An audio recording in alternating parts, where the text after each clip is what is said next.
అభం శుభం తెలియని 9 ఏళ్ల బాలిక 60 ఏళ్ల వృద్ధురాలు దారుణ హత్యకు గురయ్యారు. ఈ సంఘటన షాద్నగర్ నియోజకవర్గ పరిధిలోని నందిగామలో శుక్రవారం రాత్రి జరిగింది. అయితే వీరిని ఎవరు ఎందుకు హత్య చేశారనే కోణంలో స్థానిక సిఐ రామయ్య నేతృత్వంలో పోలీసులు క్లూస్ టీంతో సహా దర్యాప్తు చేశారు. కేవలం హత్య జరిగిన కొన్ని గంటల వ్యవధిలోనే పోలీసులు చాకచక్యంగా వలపన్ని హంతకులు అరెస్టు చేసినట్లు తెలుస్తోంది. ప్రస్తుతం చిన్నారిని వృద్ధురాలి హత్య చేసిన హంతకులు పోలీసుల అదుపులో ఉన్నారు.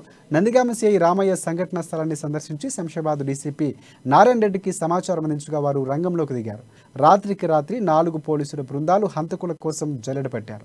ఇక ఈ నేపథ్యంలోనే హత్య జరిగిన కొన్ని గంటల వ్యవధిలోనే బీహార్కు చెందిన ఇద్దరు భార్యాభర్తలు పోలీసులు అదుపులోకి తీసుకున్నట్లు కూడా సమాచారం అందుతుంది. ప్రస్తుతం వారిని పోలీసులు కస్టడీలో ఉంచినట్లు తెలుస్తోంది.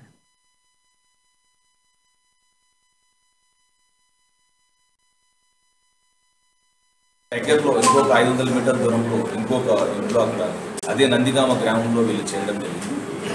సో నిన్న మనకు రాత్రి 7:30 సమయంలో వీళ్ళిద్దరూ మర్డర్ కాబడ్డారని మనకు గ్రామం నుంచి సమాచారం రావడం జరిగింది పోలీస్ స్టేషన్కి.